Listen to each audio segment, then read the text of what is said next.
All right, so one of the things that I've gone on record as always kind of having a little bit of a problem with in modern day filmmaking is kind of the over-reliance, it seems, that a lot of directors and studios have on special effects, the need to have special effects in everything. And this is not to say that I am not respectful and grateful for the advances made in film technology. I mean, you think about something like any of the Marvel films, but I always think of Endgame, especially like, what that would have looked like 10 years ago, even, I tend to like it more when a film picks a core mechanic, one kind of concept, and uses it to help tell the story and not make it the center point of the story, if you know what I mean. Things like the motion capture in the Planet of the Apes reboots. The black and white conversion to color in Pleasantville. The mixture of complete CGI characters with the animatronic characters that was kind of revolutionized in Jurassic Park. That kind of thing. But for me, and I think it's because I'm a child of the Henson era, practical effects are always going to be my bread and butter. I am always going to be way, way more impressed with a practical creature or a puppet or something like that than I am with a CGI. It's just, puppet Yoda is better than computer animated Yoda. It just is. Because I always feel like it gives the actor something physical to relate to and respond to, and the right performance and the right puppeteers, the right creative forces can make that creature seem just as human and just as alive as the live actors it's playing opposite. And I think that is the technology metaphor that I just kind of whipped up is a perfect one to talk about this film, and that is 1987's Harry and the Hendersons.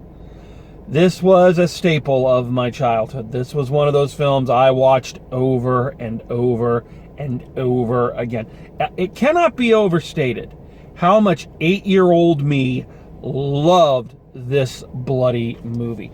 8-year-old me was obsessed with things like Bigfoot, the Loch Ness Monster, aliens and whatnot.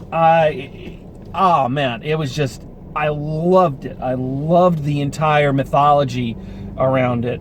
I remember checking the books out of the library at school, and they were the only books I ever checked out of the library that I actually read. Unsolved Mysteries with Robert Stack was big back then, and every now and then he'd do a segment on Bigfoot or a sea monster or something, and I'd get my tape recorder. Kids, if you don't know what that is, ask your parents.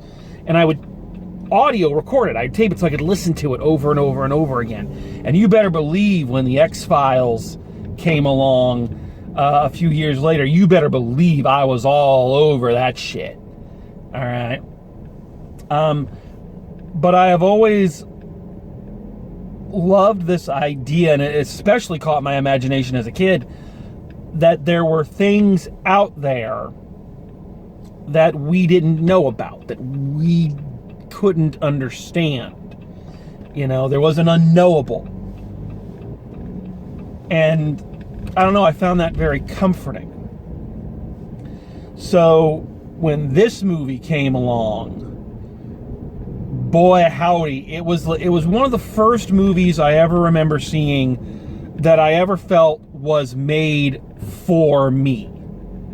That it was made to fit my tastes and my dreams.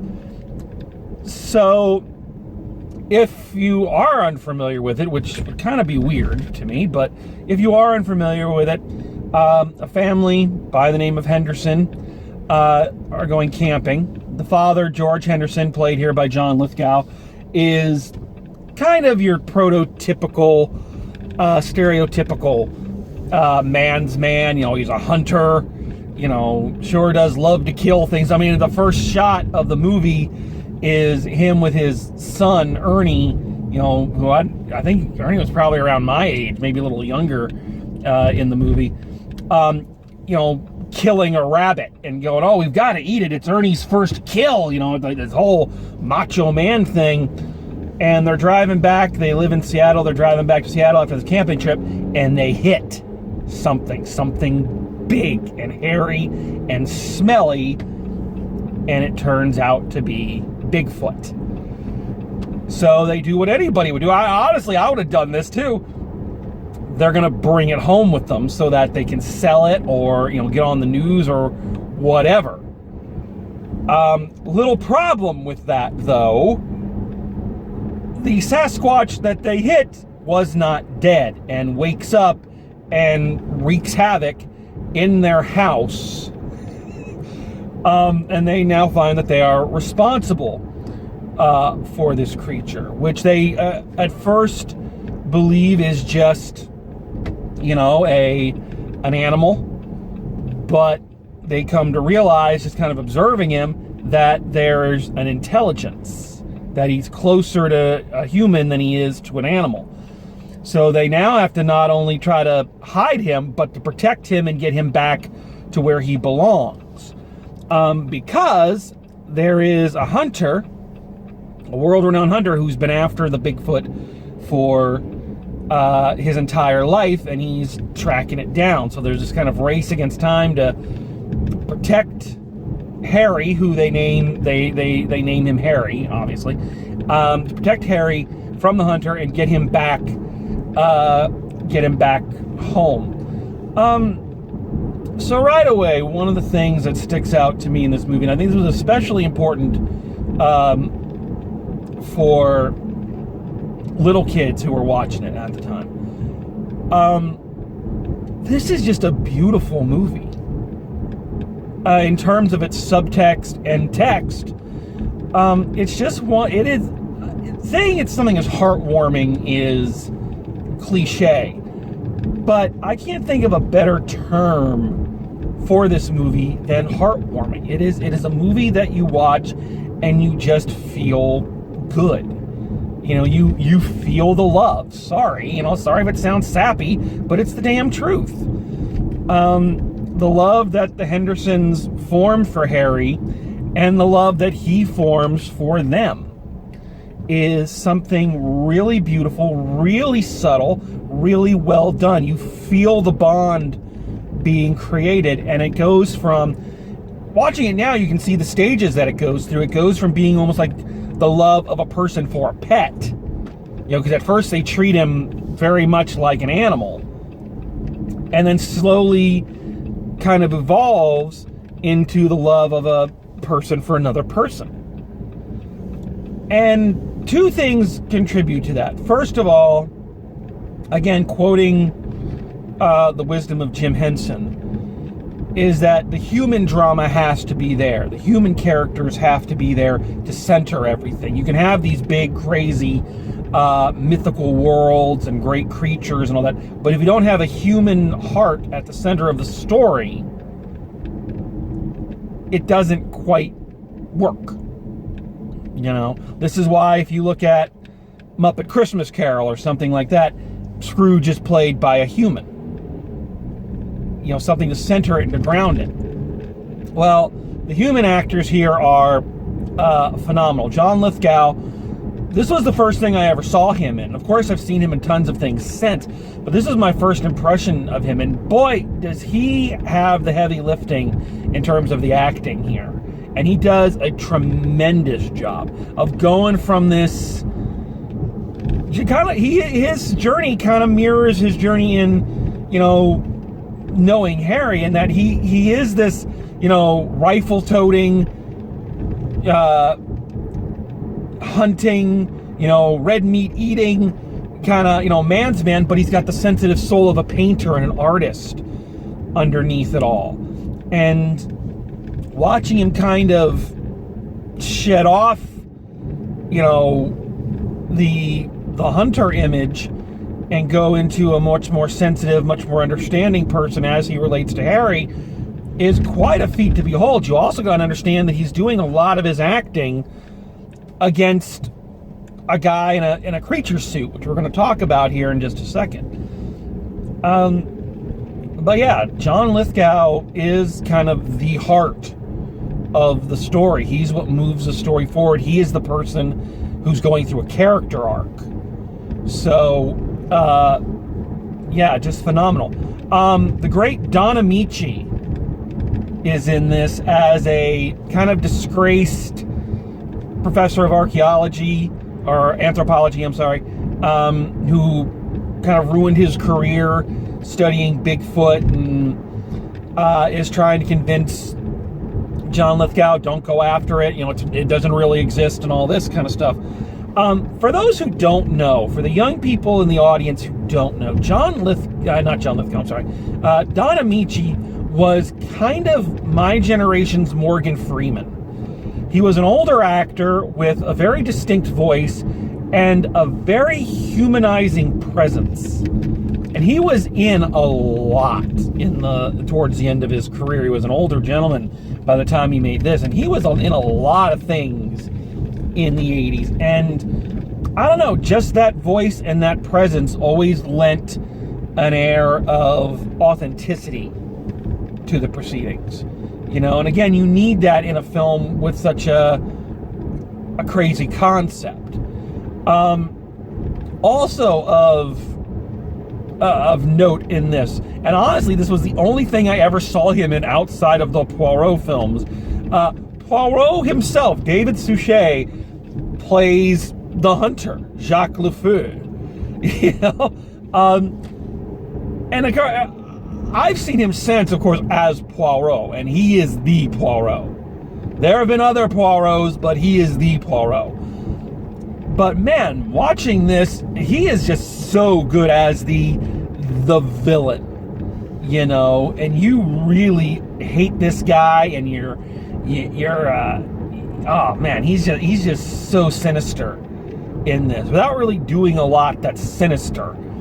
But here's something, again, you talk about the heart of the movie and the gentle spirit of this movie.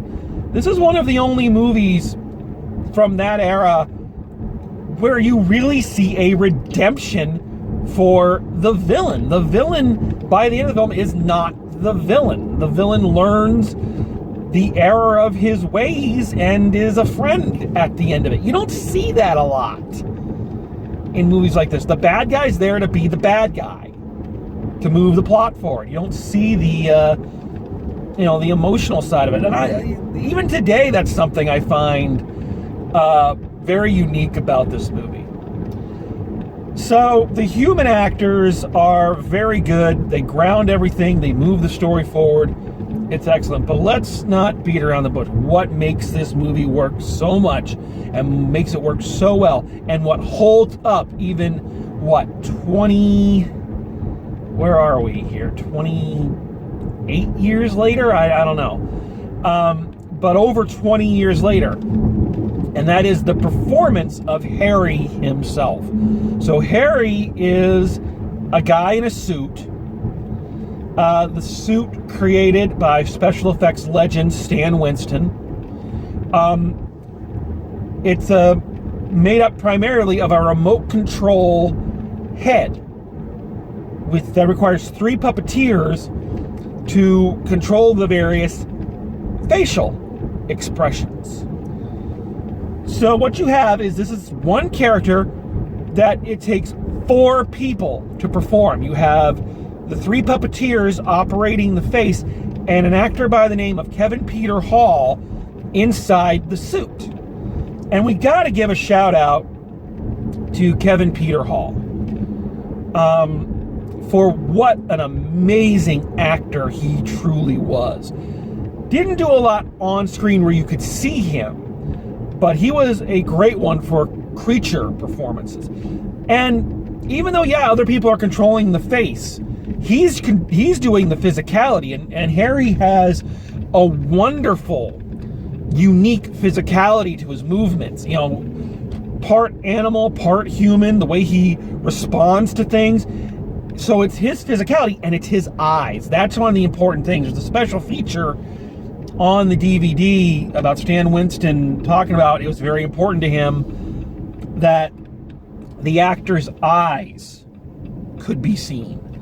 And so much of Harry's humanity and so much of his emotions comes through in Kevin Peter Hall's eyes. For those who don't know, Kevin Peter Hall also played the Predator originally. He was the original Predator.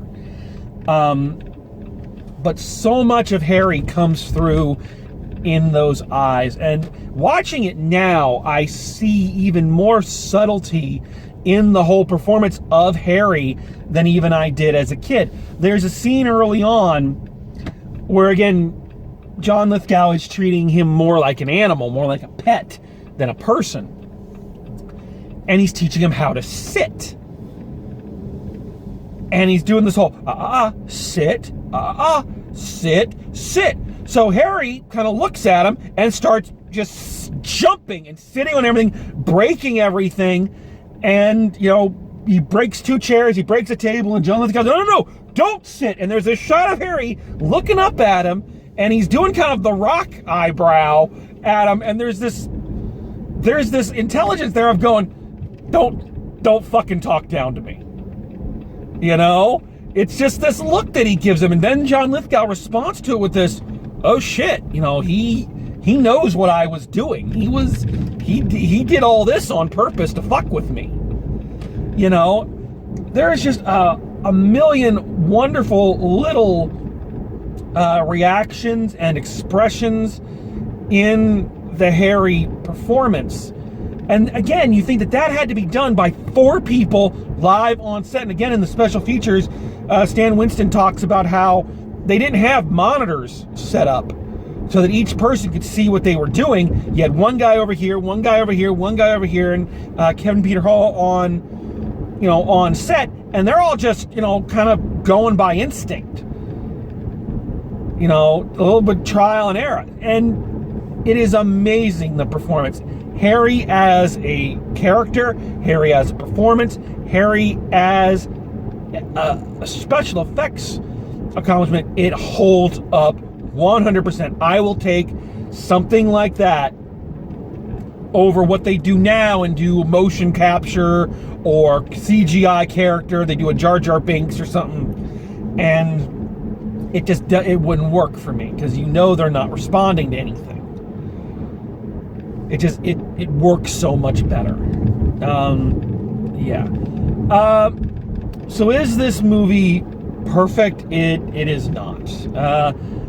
It runs a little long in the middle. Act 2 runs a bit long. There's the final scene in Act 2 where John Lithgow is trying to find Harry, and he's running around Seattle at night, and he's, you know, calling him, but at the same time, David Suchet is hunting them down. You know, it's supposed to be very tension. It's very long and very drawn out, and you're just kind of like, because the name of the film is Harry and the Hendersons, and you want to see Harry interact with the Henderson or interact with people, and that whole sequence is just very long. God, I gotta bring this up, and I feel bad about doing it, but I gotta bring it up. So one of the things I really don't like about rewatching this film is one of the characters, and that's the character of Sarah, the daughter, the eldest child, the daughter in the Henderson clan. Because God, she's a bitch. And she's filling in that archetype that was very popular at the time, the whiny teenager, the whiny girl teenager, you know, who's just, Mom, I don't like this, I don't like anything. And she does it well, to the point that you really do just want to smack her. It's nonstop pouting and whining and and I'm not blaming the actor, I'm blaming the character. The character is irritating as fuck. I cannot stand her, and she's such a snotty little shit. So, yeah, that performance makes the movie a little bit hard to watch. And when you consider that was an archetype back then, I've seen a lot of those kind of characters, and she's the worst. Or the best, I guess, depending on how you're looking at it.